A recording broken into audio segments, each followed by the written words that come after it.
Kita lanjutkan lagi penjelasan kita tadi. Di antara siratan tadi kan ada alat. Apa alat untuk satu jalan tersebut? Yaitu Al-Quran. Melalui Al-Quran ini adalah tatanan pokok. Arti pokok apa? Pokok pembahasan. Maka metode Al-Quran dinamakan dengan metode ijmali. Metode hadis dinamakan dengan tafsili. Tafsili gini, tafsili. Ini metode hadis. Metode Al-Quran ijmali. Ijmali ini adalah penjelasan sejelas-jelasnya tapi berbentuk pokok. Saya bilang, resep bikin teh manis. Resep bikin teh manis, air, air, gula, teh, es batu. Apakah ini sudah lengkap penjelasannya? Apakah ini sudah lengkap? Apakah ini adalah resep membuat teh manis?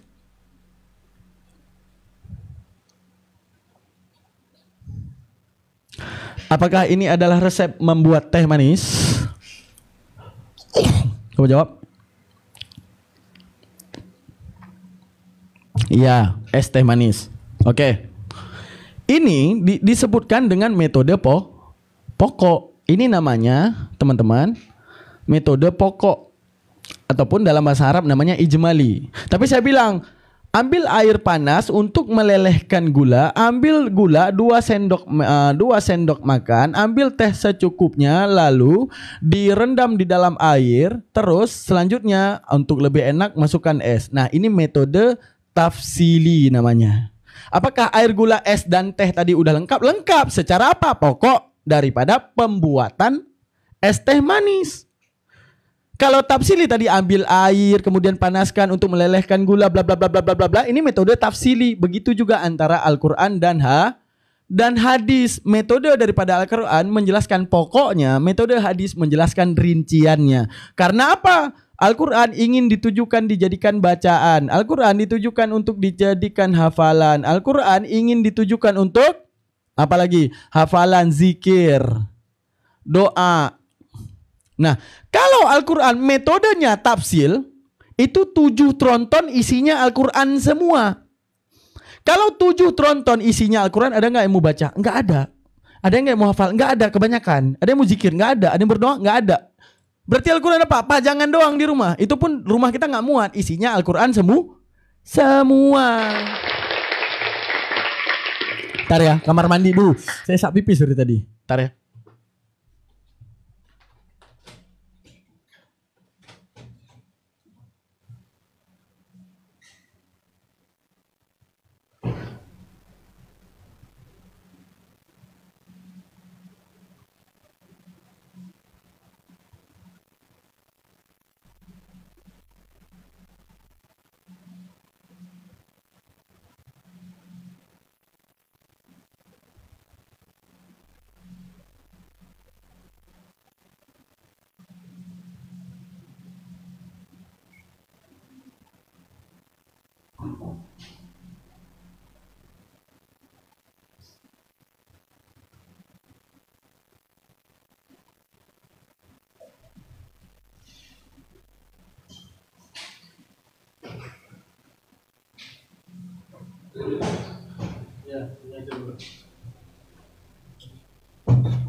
Oke, mana dia? Sampai di mana kita nih? Oke. Nah, jadi kita harus tahu korelasi dan hubungan antara Al-Quran dengan hadis. Ya. Sekarang kalau kita pahami segala sesuatu daripada Al-Quran doang, lah gimana Al-Quran metodenya pokok? Maka metode pokok ini punya probability pembahasan yang luas. Paham ya? Metode pokok ini punya probability penjelasan yang luas. Jadi agar tidak salah di dalam penjelasan yang luas, makanya diutus Rasulullah SAW untuk menjelaskan Al-Quran tersebut agar tidak beda-beda yang namanya pemahaman, teman-teman. Ya, ntar kita ini dulu, kepanasan saya soalnya. Nah gitu, makanya diutuskan Rasulullah. Sekarang kalau kita meninjau, nih Ini kita masuk nih. Perbandingan agamanya ya. Kita masuk ke perbandingan agamanya. Kalau kita jelas, ketika dikatakan tunjukilah kami jalan yang lurus, ya Allah tunjukilah kami tujuannya yaitu Allah, sang pembawa jalan tersebut yaitu Rasulullah, yang mengikuti jalan yaitu umat Rasulullah, alat untuk mengetahui jalan yaitu Al-Quran. Sekarang kita lihat nih, ketika Yesus mengatakan akulah jalan. Oke. Pertanyaan saya, akulah jalan kebenaran dan hidup. Sekarang gini, orang yang berpaham oneness, percaya nggak dalil ini? Yesus baru saja bersedekah 5.000. Kafir ngapain di sini? Islam lagi belajar Al-Quran. Malulah kalian, keluar dari sini. Hei, keluar, hei! Ya, tuh udah kena marah tuh. Udah kena marah. Oke, teman-teman, kita masuk ke penjelasan. Jika aku oten, aku pasti masuk Islam. Om Yesus, iya, nggak tahu itu jalan. Ini oneness, akulah jalan kebenaran dan hidup. Penganut ajaran Kristen oneness, paham nggak dalil ini? Maksudnya gini, iya dan amin nggak terhadap dalil ini? Mereka percaya pakai dalil ini nggak kira-kira? Ini Bang Ibes ini, Bang Ibes nih, bentar lagi aku Allah Bapa. Allah Bapa telah mengirimkanmu 5.000 gitu ya. Allah Bapa anjir, jangan kayak gitu Bes, jahat anjir. Oke, oneness pegang dalil itu ya. Oke. Sekarang kepada pemahaman Tritunggal. Pegang dalil ini enggak?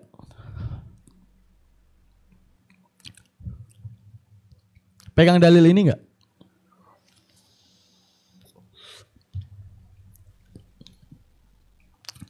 Orang yang berpaham Tritunggal, iya dan amin enggak terhadap akulah jalan kebenaran dan hidup? Iya dan amin enggak? Coba jawab. Iya. Oke. Unitarian juga pegang akulah jalan kebenaran dan hidup. Paham akan dalil ini. Orang yang berpaham Marcion juga berpaham. Orang gereja Mormon ini juga berpaham tentang akulah jalan kebenaran dan hidup. Sekarang ketika akulah jalan kebenaran dan hidup, pertanyaan saya, apakah oneness menerima keimanan Tritunggal? Coba jawab. Apakah oneness menerima keimanan Tritunggal? Tidak. Oke. Apakah Tritunggal menerima keimanan oneness? Tidak. Oke. Apakah Unitarian menerima keimanan oneness dan Tritunggal? Coba jawab.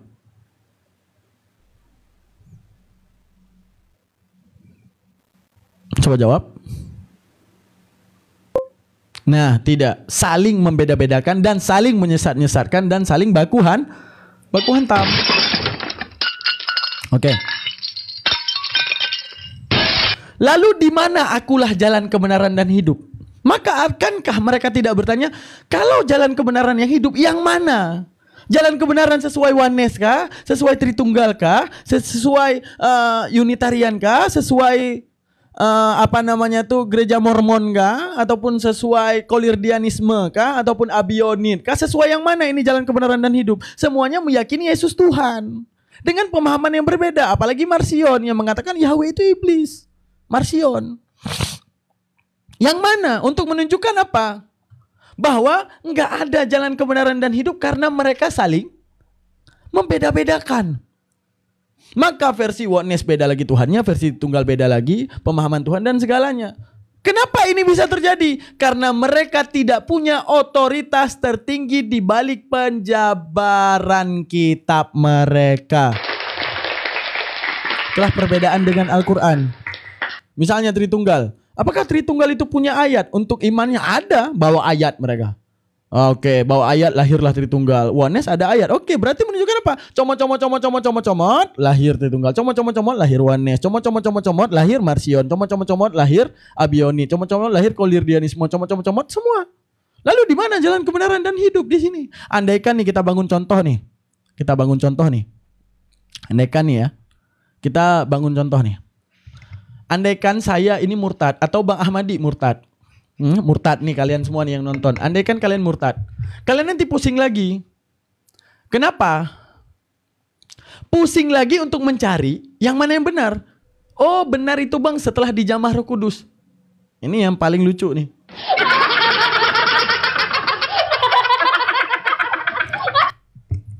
Gini, orang yang punya Roh Kudus, yang nggak punya Roh Kudus bisa dibedakan nggak? Nggak bisa. Oneness mengatakan dirinya punya Roh Kudus sehingga Tuhan itu oneness. Tritunggal mengatakan dirinya punya Roh Kudus sehingga Tuhannya Tritunggal. Bagi Tritunggal, Oneness nggak punya Roh Kudus. Bagi Oneness, Tritunggal nggak punya Roh Kudus. Oh berantem ribut terus pisah piring seumur hidup.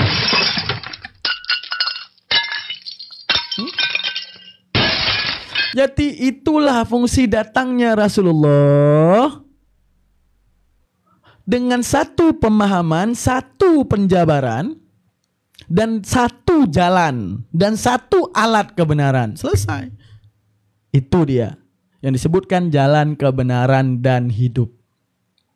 Sedangkan mereka akulah jalan kebenaran dan hidup. Itu tulisan doang. Ketika dibaca Tritunggal beda lagi kebenaran dan hidupnya. Bagaimana jalan kebenaran dan hidup dengan pemahaman yang berbeda-beda dan saling sesat menyesatkan. Paham ya? Oke. Paham. Kalau kita jelas, tunjukilah kami jalan yang lurus. Nih, mukjizat. Nih aku kasih lagi mukjizat Al-Quran. Kalian buka di Al-An'am 153. Ini paling penting nih. Ini kalau debat boleh dibawa nih. Kalau mereka, bilang aja ke mereka bahwa kalian itu saling berdebat. Ya, dipegang Oneness, akulah jalan kebenaran dan hidup. Dipegang Oneness, beda pemahaman. Lalu di mana jalannya? Dipegang Tritunggal, beda lagi pemahaman. Lalu di mana jalan yang lurus? Mana jalan kebenaran itu? Masa jalan kebenaran saling menyesat-nyesatkan? Dipegang Tritunggal, beda pemahaman. Masa jalan kebenaran itu beda-beda pemahaman? Yang namanya jalan kebenaran pasti satu pemahaman. Ternyata kata Allah, mereka tidak lain hanyalah mengikuti prasangka mereka saja. Karena disebutkan dalam Al-An'am 153 apa dikatakan Bismillahirrahmanirrahim wa anna hadza sirati mustaqima fattabi'u wa la tattabi'us subula fatafarraqa bikum an sabili zalikum wassakum bihi la'allakum tattaqun. Dikatakan sesungguh inilah jalanku yang lurus. Wa anna hadza sirati mustaqim. Kata Rasulullah, ini jalanku yang lurus. Fattabi'uh, ikuti jalan ini. Wala tattabi'u, jalan kalian ikuti jalan-jalan subula ini jalan-jalan. Fatafarraka, yang akan mencerai-beraikan mereka ansabilih daripada jalannya Allah. Lalu ada yang didustakan oleh Al-Quran? Kata Al-Quran, inilah jalanku yang lurus. Inilah alat untuk kalian menemukan kebenaran dan lurus. Buktinya kalian tidak lurus, kalian beda-beda pemahaman. Maka jangan kalian ikuti jalan-jalan yang akan mencerai-beraikan kalian daripada jalan Tuhan. Dengan pemahaman-pemahaman berbeda, dengan cetusan-cetusan yang berbeda, pemahaman terhadap Tuhan tersebut. Dan itu terjadi sampai sekarang. Jadi Al-Quran hanya mengatakan jalan kebenaran dan hidup itu mudah. Yaitu pasti ada satu jalan dengan satu pembahasan dan dengan satu kebenaran. Tuhan tetaplah Allah, nabinya tetaplah Rasulullah. Paham ya? Paham ya? Oke. Itulah jalan kebenaran dan hidup versi Al-Quran. Ini yang di YouTube, ini pada males nge-lag nih, yang di YouTube kagak nge-lag nih.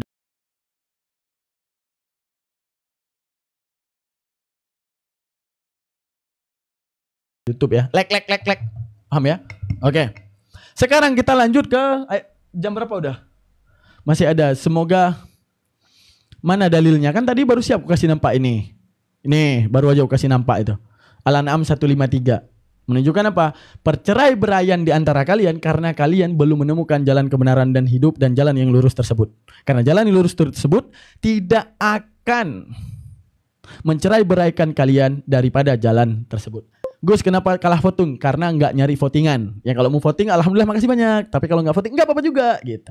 Karena saya bukan fokus ke debat. Saya lebih mencerdaskan umat manusia dengan Quranisasi seluruh umat manusia. Bener ya? Kata Edis, Allah kok minta jalan yang lurus? Kok siapa bilang? Kan kemarin dari awal saya udah bilang bahwa Al-Quran diturunkan bilisanil Jibril. Kan saya udah bilang Al-Quran itu diturunkan bilisanil Jibril. Kemarin udah saya jelasin nih yang baru-baru masuk nih. Makanya setiap hari ikut ngaji biar pada tahu. Bagaimana Al-Quran itu bilisanil Jibril nih, saya jelasin lagi nih. Nih ya, ini yang dibawa polemik oleh Oten.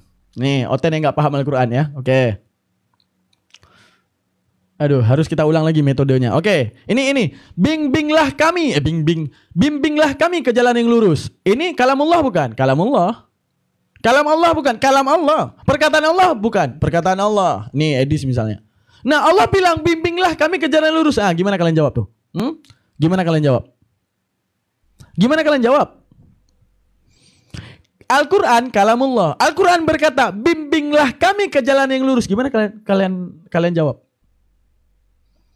Jadi itu perkataan Allah. Allah mengatakan bimbing, bahwa Allah saja tersesat. Allah saja minta jalan lurus. Nah, gimana cara kalian jawab?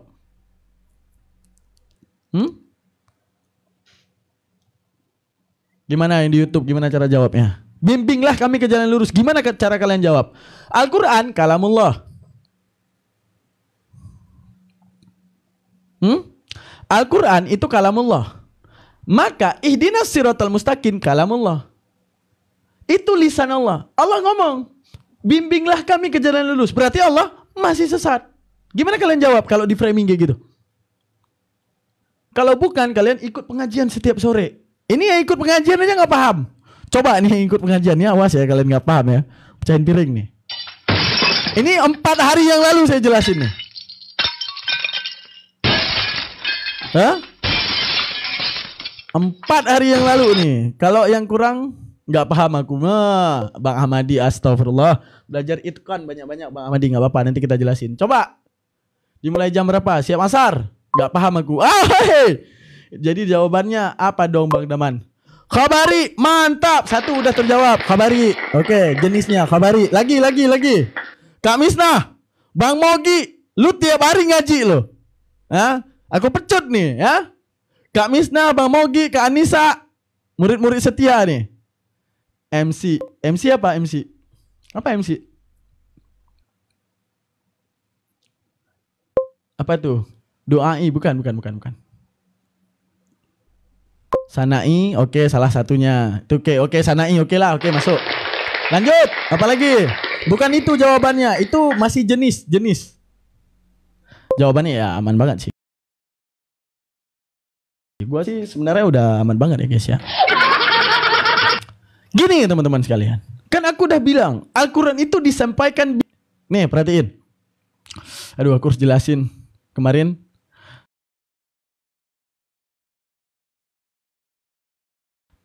tuntunlah yang diberikan kepada kita. Kemarin absen Bang, oke. Jangan absen lagi ya, tiap sore ya. Jangan absen lagi ya, please ya. Sebelum Bang Daman mati, kalian harus punya ilmu yang Bang Daman tahu. Gini, biar kalian tahu metode Al-Quran ini ya. Biar kalian tahu ya. Nih, ini saya dulu nih, baru kita masuk ke Al-Quran. Ini Daman. Oke. Penyampainya ada Bang Mogi nih. Kepada Akimoto nih, Akimotor. Nah, Akimoto nih. Oke. Daman bilang, Bang Mogi, kasih tahu Akimoto, aku adalah gubernur. Oke. Ini aku adalah gubernur, kalam siapa? Kalam Daman kan? Kalau Bang Mogi ngomong ke Akimoto, Bang Moto, aku adalah gubernur. Menurut Akimoto, siapa yang gubernur? Menurut Akimoto, siapa yang gubernur? Bang Mogi. Maka kalam si penyampai itu bagaimana? Dia mengatakan nggak boleh dia pakai kata-kata aku, nggak boleh dia pakai kata aku. Kalau dia pakai kata aku, misalnya Jibril kepada Nabi Muhammad pakai kata aku. Misalnya Allah bilang, akulah Tuhan yang esa. Jibril datang kepada Nabi Muhammad. Kalau Jibril ngomong akulah Tuhan yang esa, siapa Tuhan menurut Nabi Muhammad? Hah? Kalau Jibril datang kepada Rasulullah ngomong akulah Tuhan yang esa, siapa Tuhannya? Jibril. Maka kita harus tahu ini makiyah kaul namanya, hikayatul kauli namanya. Ya, kita harus tahu hikayatul kauli, kita harus tahu kalam-kalam penyampai. Ini kalam penyampai. Hikayatul kauli namanya. Artinya Bang Mogi harus ngomong nggak boleh pakai kata aku. Bang Mogi harus ngomong pakai kata dia. Bang Moto, dia Daman adalah gubernur. Maka bagi Bang Moto, siapa gubernur? Daman. Kata-kata dia adalah gubernur, kata-kata siapa? Pemilik asalnya, yaitu Daman. Karena Bang Mogi bukan gubernur. Paham? Sama juga seperti kalamullah. Kalamullah pemilik dasarnya adalah Allah. Diwartakan melalui lisan penyampai. Lisan siapa? Lisan Jibril. Ini lisan penyampai kepada Rasulullah. Jibril menyampaikannya dengan metode sanai, khabari. Kemarin udah aku bilang khabari, sanai, duai. Khabari, sanai, amriyah, nahiyah. Ada amriyah, ada nahiyah. Apa itu? Kalau metode khabari, Jibril mewartakan sesuatu yang telah lampau terhadap para rasul, apa yang terjadi di belakang, untuk menjadi perbandingan terhadap Rasulullah. Khabari juga bersifat saat itu, untuk kejadian Rasulullah saat itu. Buktinya ada nasakh dan mansukh, itu panjang. Selanjutnya, Jibril juga mewartakan hal-hal yang akan terjadi ke depannya kepada seluruh umat manusia dengan bunyi, Ya ayyuhan nas, ittaqullaha haqqa tuqatih wala tamutunna illa wa antum muslimun. Ini berlaku apa? Selamanya. Ini khabari. Kadang metodenya duai. Duai dengan cara mempraktekkan dan mewartakan kepada Nabi Muhammad doa-doa Rasul terdahulu, atau mempraktekkan langsung. Salah satunya yang dipraktekkan langsung oleh Jibril yang mana Bang Daman? Yaitu yang dipraktekkan langsung ya. Yang dipraktekkan langsung oleh Jibril yaitu ihdinas siratal mustaqim. Nah ini nih. Nah ihdinas siratal mustaqim ini adalah sistem doa yang dipraktekkan langsung oleh Jibril. Karena Al-Quran disampaikan dengan metode lisan penyampai. Paham ya?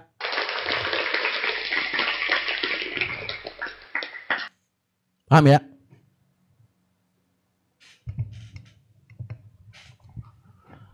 Capek juga. Nah, sekarang kepada kalam penyampai itu, nih, saya bilang lagi. Jadi kalian harus tahu kalau Al-Quran itu seakan-akan, nih saya bilang nih, seakan-akan Allah ngomong gini. Allah ngomong, akulah jalan yang lurus. Dipahami oleh Jibril, oh Allah jalan yang lurus. Oke, kepada Nabi Muhammad dipraktekkan berdoa terhadap Allah yang jalan yang lurus. Dipraktekkan ihdinas siratal mustaqim. Nabi Muhammad, oh berarti ada yang jalan apa? Ada jalan yang lurus itu yaitu Allah, ya. Tujuan daripada yang lurus itu yaitu Allah. Itu dengan dipraktekkan dengan metode duai. Sanai adalah berupa pujian-pujian. Paham sampai di sini ya? Paham ya? Nah, awas saya nggak paham. Lisan dalam makna bahasa manusia. Lisan dalam makna sebatas penyampaian manusia saja agar mudah untuk dimengerti. Paham ya? Contoh apa? Contoh dari apa Bang Hamadi? Coba. Contoh dari apa nih? Contoh dari apa kira-kira? Contoh sebelum kita masuk ke mustaqim. Mustaqim aja. Tadi siratan. Siratan sepanjang itu penjabarannya. Siratan. Besok, enggak hari ini, mustaqim itu panjang lagi penjelasannya. Karena mustaqim tuh, waduh, meninggal aku jelasin ya. Yang terakhir yang mana? Yang mana? Sanai, yang mana? Khabari, sanai, duai, hikayatul qauli namanya. Hikayatul qauli. Oke. Sekarang pertanyaan. Nah, ini pertanyaan dulu nih, masalah hikayatul qauli juga nih. Wah, berarti kita besok hikayat itu apa? Hikayatul qauli ada hikayatul lafdi namanya. Bogori. Jahat loh. Ada hikayatul qauli, ada hikayatul lafdi. Kalau dalam ilmu nahu namanya makiyatul qaul, ada namanya makiyatul qauli, ada makiyatul lafdi. Paham ya? Dibikin YT abangku biar bisa dikelipirin. Oke, terserah kalian. Ya, tergantung dari segi kalimat. Sekarang gini teman-teman. Perhatikan. Perhatikan ya. Oke. Sekarang pertanyaan nih. Daman. Bang Mogi. Aki motor nih, aki motor ya. Ini aki motor. Nah, Daman Aku adalah gubernur. Pertanyaan saya, boleh nggak Bang Mogi pakai kata aku? Boleh nggak Bang Mogi pakai kata aku dalam sistem penyampaian? Coba jawab. Enggak. Enggak boleh. Boleh. Kenapa boleh? Hoi. Boleh nggak? Nanti salah paham. Enggak salah paham. Syarat boleh menggunakan kata aku, menggunakan kalam penyampai, syarat dengan metode nukilah. Dengan metode nukilah. Apa itu nukilah? Dalam bahasa kita itu titik dua namanya. Titik dua nih, tanda kutip. Contoh, Bang motor. Tadi Daman ngomong, aku adalah gubernur. Bagi Bang motor siapa gubernurnya? Bang motor.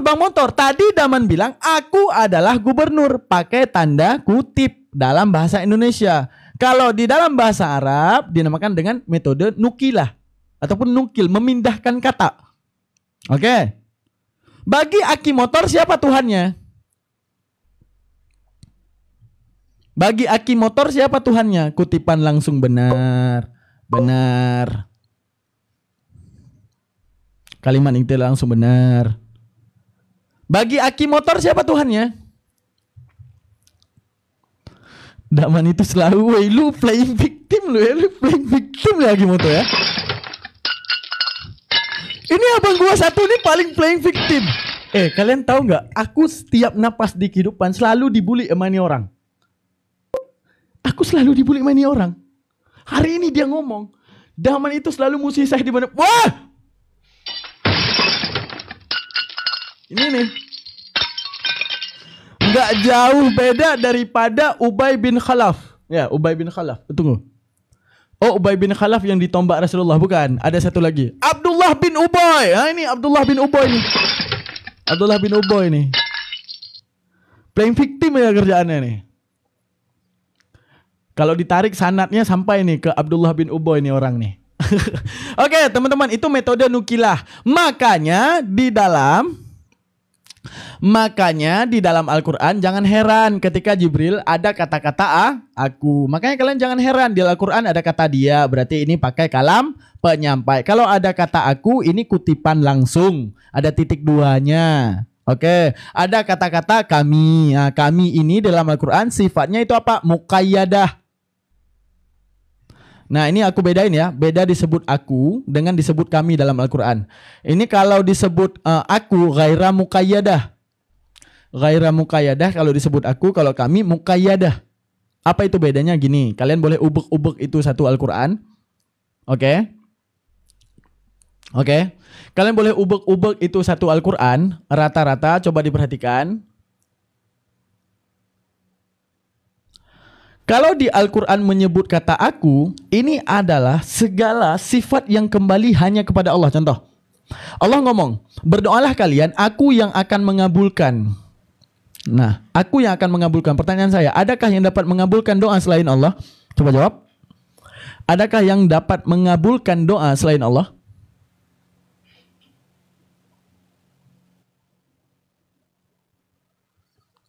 Nggak ada. Oke. Nggak ada. Oke. Tidak bang. Bagus. Untuk menunjukkan apa? Bahwa kalau Allah sebut dengan kata aku, itu ghaira muqayyadah. Tidak ada sangkut paut dengan siapapun. Contoh, hari kiamat. Aku yang mengetahui hari kiamat. Adakah yang lebih mengetahui hari kiamat selain Allah? Enggak. Aku yang mengetahui kematian. Aku yang mengetahui neraka. Aku yang mengetahui yang gaib. Ataupun aku. Adakah ketika Allah menyebut dirinya aku itu berkaitan dengan yang lain? Tidak. Hanya kepada Allah. Tapi kalau Allah sebutkan kata kami, ini muqayyadah antara Allah dengan ciptaannya. Arti muqayyadah, contoh, kami turunkan Al-Quran. Nah, ini sistem masih daripada pemahaman kami. Di sini ada muqayyadah antara adanya Al-Quran itu daripada kalamullah, penyampai kalamullah yaitu Jibril, penerima kalamullah yaitu Nabi Muhammad, dan kita semua sebagai receiver daripada kalamullah semuanya.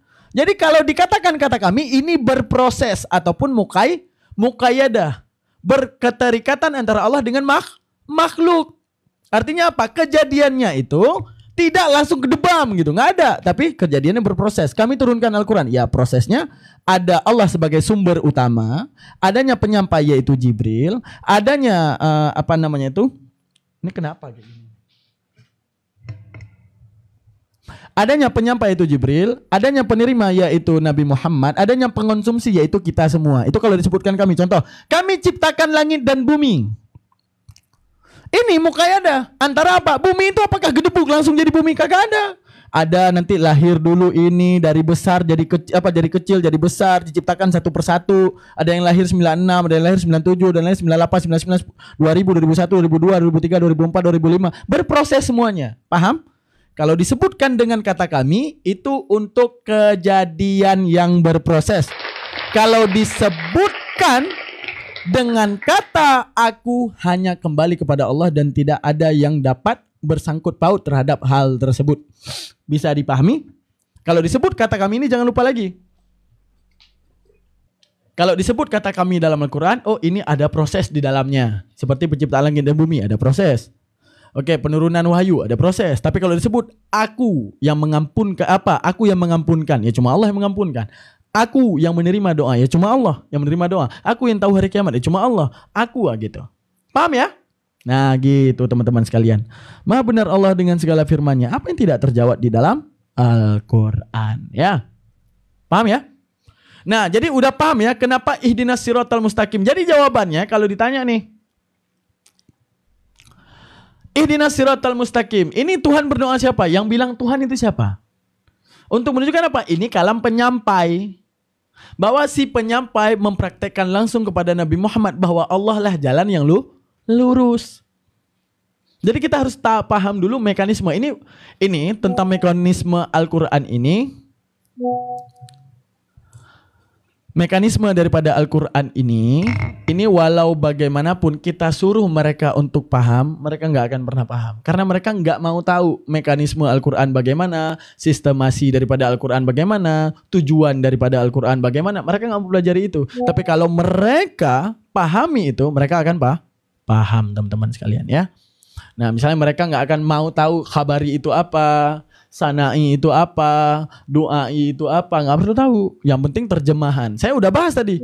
Bagaimana terjemahan hanya bisa menulis kata-kata J-A-L-A-N, jalan. Sedangkan maksud daripada siratan bukan jalan. Apa? Semua aspek daripada yang namanya masdar. Tapi bahasa Indonesia cuma bisa menyemat kata J-A-L-A-N doang gitu teman-teman. Oke, berhubung kita udah maghrib teman-teman sekalian yang ada di YouTube, jazakallah 319 orang yang di YouTube ya, makasih banyak. Kita ketemu besok sore. Naik ngaji kalian semua yang di YouTube ya. Jangan lupa subscribe, like dan komen. Saya akan tutup yang di YouTube. Terima kasih banyak. Jangan lupa tap-tap dan semuanya jangan lupa dibagikan kalau penting. Khabari itu ngasih tahu info. Khabari ngasih tahu info. Ada info yang sifatnya lampau. Ada info yang sifatnya terjadi di masa itu. Ada infonya yang terjadi nanti ke depannya. Itu khabari. Sana'i pujian. Misalnya Allahus Sami'ul Basir. Allah itu yang maha mendengar lagi maha pengasih lagi maha penyayang.